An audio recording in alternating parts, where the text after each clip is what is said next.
మాదక ద్రవ్యాల అలవాటుతో భవిష్యత్తు నాశనమవుతుందని కొత్తగూడెం సీఐ శివప్రసాద్ అన్నారు. డ్రగ్స్ నివారణకు సమిష్టిగా కృషి చేయాలని సూచించారు.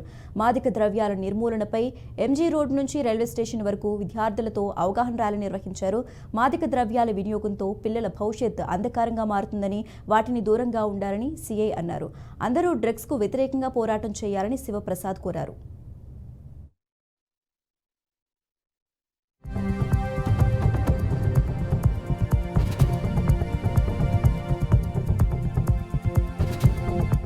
శాతం యువత అంతా కూడా డ్రగ్స్కు అడిక్ట్ అవుతుంది.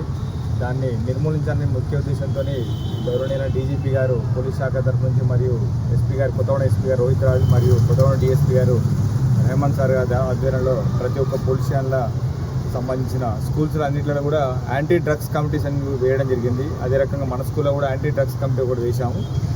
దాని ముఖ్య ఉద్దేశం ఏంటంటే మీకు వచ్చే ఈ అవేర్నెస్ను మీరు మీ పేరెంట్స్ కానీ మీ చుట్టాల కానీ బంధువుల కానీ ఖచ్చితంగా వాళ్ళకు డ్రగ్స్ వల్ల మనం ఎంత నష్టపోతున్నామో, మన లైఫ్ అంతా కూడా ఏ రకంగా మనం చిన్నాభిన్నం అవుతున్నామో తెలుసుకునే విధంగా మీరందరికీ కూడా తెలియజేయాలి. దానికోసం ఈరోజు ఈ ప్రోగ్రామ్కు కండక్ట్ చేయడం జరిగింది. దీనికి సహకరించిన